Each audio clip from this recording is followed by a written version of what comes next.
बोलण्यासारखं भरपूर आहे, पण यथाकाळी यथायोग्य सर्व पुरावे काल मुंडे साहेबांनी सांगितलं की मी योग्य वेळी बोलेल, त्याचे सर्व पुरावे आम्ही पण देऊ. पण त्यांनी आत्ता त्या प्रकरणावरून लक्ष विचलित होऊ नये याकरिता मला असं वाटतं सर्वांनी समन्वयाची भूमिका घ्यावी, कुठल्या जातीला टार्गेट करू नये.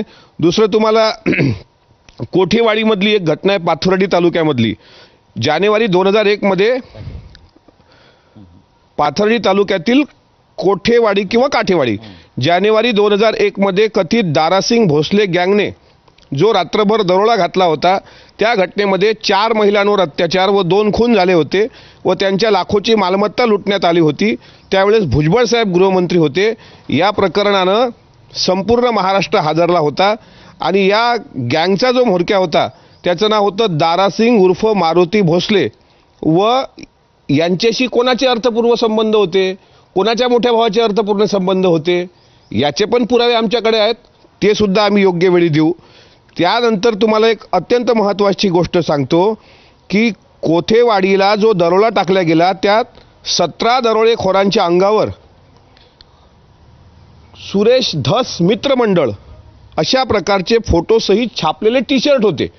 त्या टी शर्टचे पण फोटो आमच्याकडे आहेत, पण सध्या मला त्या विषयात जायचं नाही आहे आणि हे ऑन रेकॉर्ड आहे. आणि विशेष म्हणजे कोठेवाडीचे आरोपी भोसले गँग आपली शिक्षा पूर्ण करून काही दिवसात सुटणार असल्याने ते आनंदी होते, म्हणजे संबंधित जे आरोप करतायत.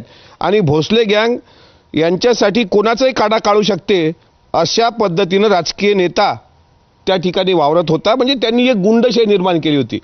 म्हणजे आपणच आपल्या भागात गुंडे पोसायचे, आपणच आपल्या भागात वासेपूर घडून आणायचं, आपणच आरोपींचे आका व्हायचे, मोठे आका व्हायचे आणि दुसऱ्याकडे बोटं दाखवायचे. मला असं वाटतं हमाम में सब नंगे है याचं यापेक्षा दुसरं उदाहरण असू शकत नाही. हे मी थोडे प्रातिनिधिक स्वरूपात उदाहरणं दिले, यादी फार मोठी आहे. मग नगर जिल्ह्यातील पवनचक्कीच्या पासून सुरू होते तर अनेक काय म्हणता येईल त्याला 8 हिंदू 2 मुस्लिम देवस्थानाचा घोटाळा, राम खाडे प्रकरण, सतीश शिंदे प्रकरण,